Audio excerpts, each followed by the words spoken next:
continuar entonces con nuestra clase, avanzando a la página 11, que dice, ¿para qué argumentar? Como ya se dijo, la argumentación constituye una actividad relevante en la vida en sociedad. Por lo tanto, es importante y necesario desarrollar las habilidades argumentativas. Aquí señalamos algunas razones.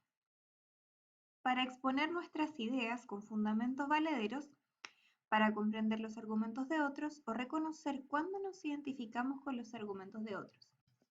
Esto es una de los propósitos o de las razones o de los beneficios que tiene argumentar y argumentar bien, ¿ya? Para justificar nuestras ideas, para comprender las de otros y para identificarnos o empatizar con los argumentos de otras personas. También nos sirve para darnos cuenta de cuándo las ideas de otros no tienen fundamentos de peso y por lo tanto no tienen tanta validez o ninguna validez. También podemos argumentar por extensión. ¿Qué quiere decir esto? Que nos permite tener mejores relaciones con otras personas. Cuando argumentamos y la gente nos escucha, entonces puede decir, ah, esta persona sabe, o ah, esta persona piensa como yo y me puede ayudar en algo. Entonces vamos ampliando nuestra red. Y argumentar de buena manera facilita el diálogo y la comprensión de las ideas propuestas por otros.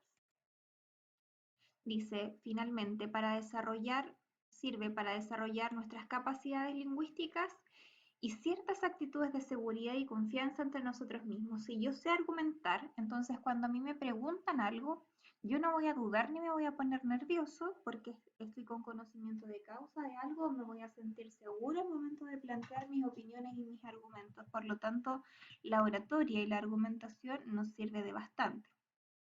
Vamos a pasar ahora a la estructura externa de un texto argumentativo, que la tenemos en la página 15 de nuestra guía de estudio.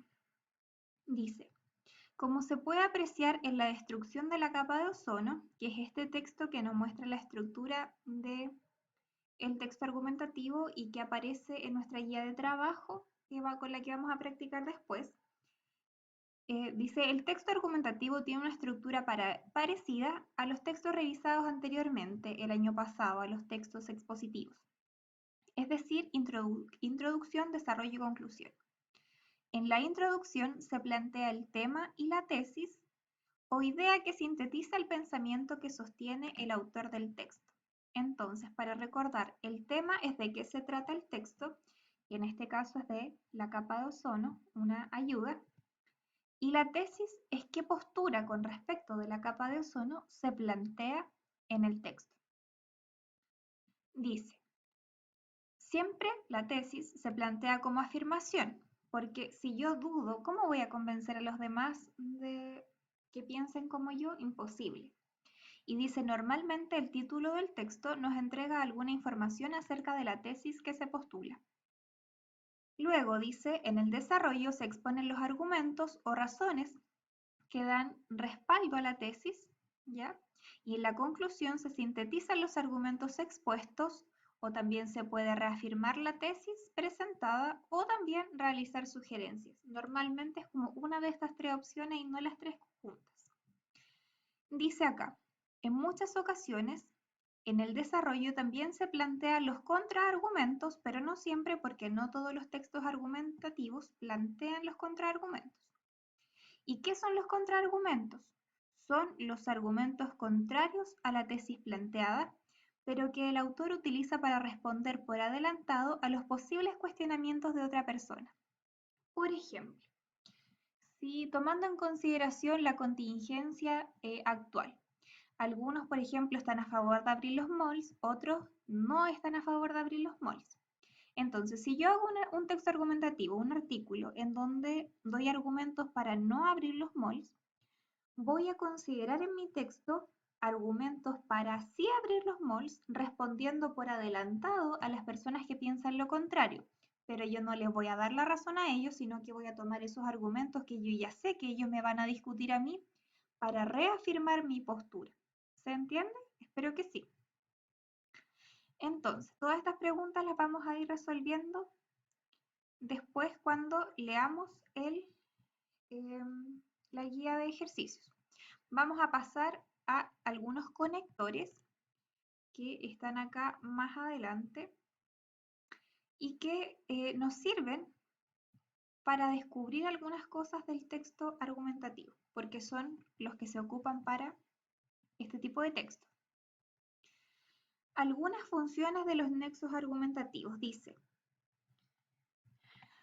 Para detallar se ocupa palabras como en particular o en este caso.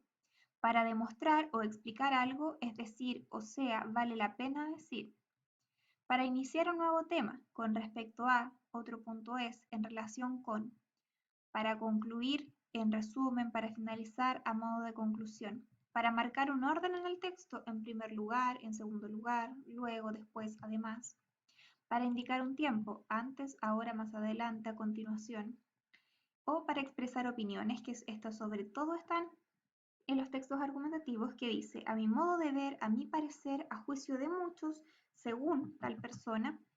Y estas palabritas les van a servir a ustedes igual por si quieren a veces redactar un texto para ocupar frases o conectores que no sean tan sencillos y que denoten, ¿cierto?, una formalidad. Y pasamos a los tipos de argumento, que también los tenemos en nuestra guía de resumen. Nosotros vamos a ver en esta guía 5 tipos de argumento, que son los que vienen mayormente en los textos argumentativos y que también son los más sencillos. Dice, los textos argumentativos utilizan argumentos de diferente tipo dependiendo de la forma de razonamiento que se realice, que si es convencer o persuadir, y si el énfasis está en lo lógico-racional o en lo emotivo-afectivo. Esto con el propósito de hacer más comprensiva la tesis que se sostiene y también para darle más fuerza. A continuación se mencionan algunos de los tipos de argumentos más comunes. En primer lugar tenemos los argumentos basados en datos y hechos. Este tipo de argumento presenta información que descansa en hechos demostrables o en datos estadísticos. En ambos casos la información no se puede poner en duda. Sin embargo, la tesis, la afirmación que se hace, puede ponerse en duda si es que se cumple o no. Esto quiere decir a hechos, por ejemplo, algo que haya ocurrido. Nosotros podríamos decir que el coronavirus es un virus peligroso, que por eso tenemos que quedarnos en casa y podemos demostrarlo con hechos porque ha muerto mucha gente a nivel mundial y hay muchas estadísticas también que lo avalan. A eso se refieren los datos y hechos. Tenemos acá este ejemplo que aparece en el texto que vamos a leer después y que nos aparecía como ejemplo anteriormente. Dice, se ha comprobado que la destrucción de la capa de ozono se produce por la liberación de algunos gases como el monóxido de carbono, el dióxido de carbono y los gases clorofluorocarbonados empleados en aerosoles, disolventes y circuitos de refrigeración de los frigoríficos. Este sería un argumento basado en datos, nótese el término comprobado, utilizado frecuentemente para convencer, que se utiliza al inicio. Se ha comprobado, y esto quiere decir que hubo un estudio previo, que yo no estoy hablando por hablar, sino que es una información confiable, ¿ya? Entonces ahí tenemos un ejemplo de un argumento basado en datos y hechos. Tenemos también argumentos basados en la autoridad. Dice, estos argumentos frecuentemente hacen uso del nombre de personas o instituciones de prestigio reconocida como autoridad en el tema en que se plantea la tesis. Es decir, el término autoridad en este contexto significa que la persona u organización es reconocida porque sabe bastante sobre el tema que se aborda. Nosotros, por ejemplo, volviendo al tema del coronavirus, cuando habla el ministro Mañalich, que si bien debiera ser un experto porque ha estudiado medicina, no le solemos creer mucho, le creemos más, por ejemplo, cuando habla Isquia Siches, que es la presidenta del colegio médico, ¿sí? Entonces sabemos que es una persona que tiene estudios, que se dedica a la gente o a la investigación de estos tipos de casos y por lo tanto lo que se diga lo creemos. Igual cuando vamos al doctor porque nos duele algo. Si nos dice usted tiene que tomarse esto y esto y esto, le hacemos caso sin discusión porque asumimos que es una persona que sabe. Pasa lo mismo con instituciones. A veces no es una sola persona, pero si lo dice la ONU, independiente de quién de la ONU lo diga, le tomamos le tomamos peso igual porque asumimos que es una institución que se dedica a ciertas investigaciones. Dice después, ejemplo, el cerebro humano tiene la capacidad para anticipar el peligro. Científicos de la Universidad de Washington han comprobado que una capacidad para poder leer claves en el medio ambiente, las que para otros pueden ser imperceptibles, sería la que permite que algunas personas intuyan lo que va a suceder. Los expertos identificaron un área del cerebro que actúa como un sistema de alerta temprana. Este sistema, según ellos, habría sido la razón, por ejemplo, de que aborígenes asiáticos siguiesen a los animales que escaparon del tsunami en diciembre de 2004. ¿Ya? Entonces, al decir científicos, son personas que saben, y después ratifica al decir los expertos identificar. Luego tenemos los argumentos basados en relaciones de causa y efecto, que dice lo siguiente. El argumento causal pretende comprobar una tesis al razonar que la existencia de una causa provoca determinado efecto. Se espera, además, que la relación entre causa-efecto se haya comprobado científicamente. Sin embargo, hay que tener la prevención de que en muchos casos las personas e incluso científicos determinan que solo porque ocurren dos hechos de manera secuencial, el primero es causa del segundo. Dice, ejemplo, desde hace algún tiempo a esta parte, algunos dirigentes de los clubes de la Primera A se han quejado de que en nuestro país escasean los buenos volantes de creación nacionales, debido a que ha ido en aumento la contratación de volantes extranjeros. Entonces, se asume que como contratan a jugadores del extranjero, en Chile no hay jugadores buenos o al menos en determinados puestos, como dice acá, volantes, ¿ya? Entonces se asume que una cosa es consecuencia de la otra. O como por ejemplo, si está mojado el suelo es porque llovió, por ejemplo, ¿ya? A eso se refiere. Pasamos a los argumentos basados en generalizaciones, que es uno de los argumentos que solemos ocupar, sobre todo los chilenos o los latinoamericanos.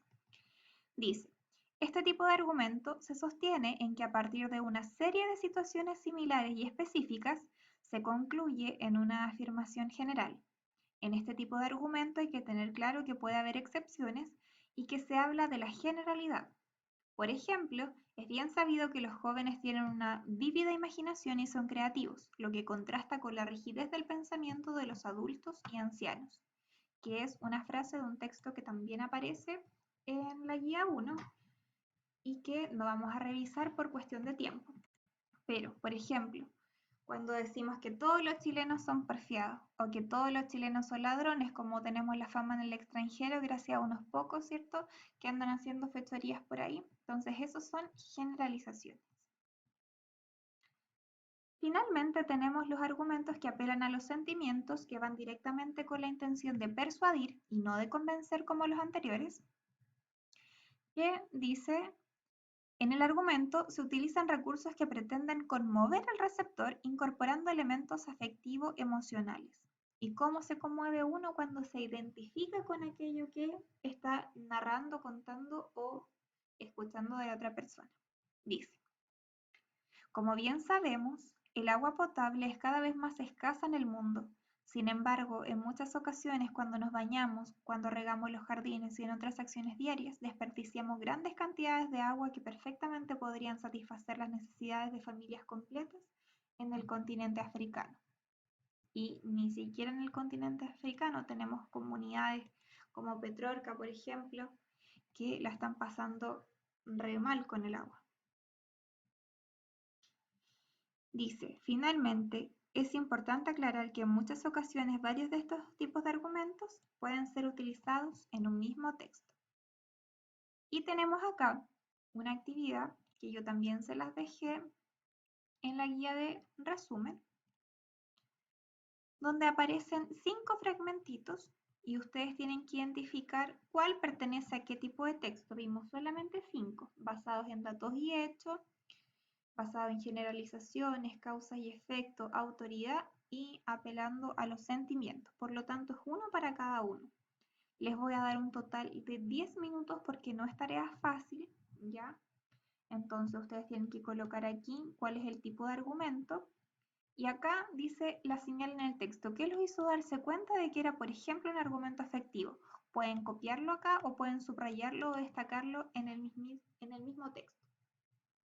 Entonces, les doy el tiempo para que ustedes lo hagan y pueden escribir, tomar fotos o grabar un audio con sus respuestas. Y las comentan en el chat.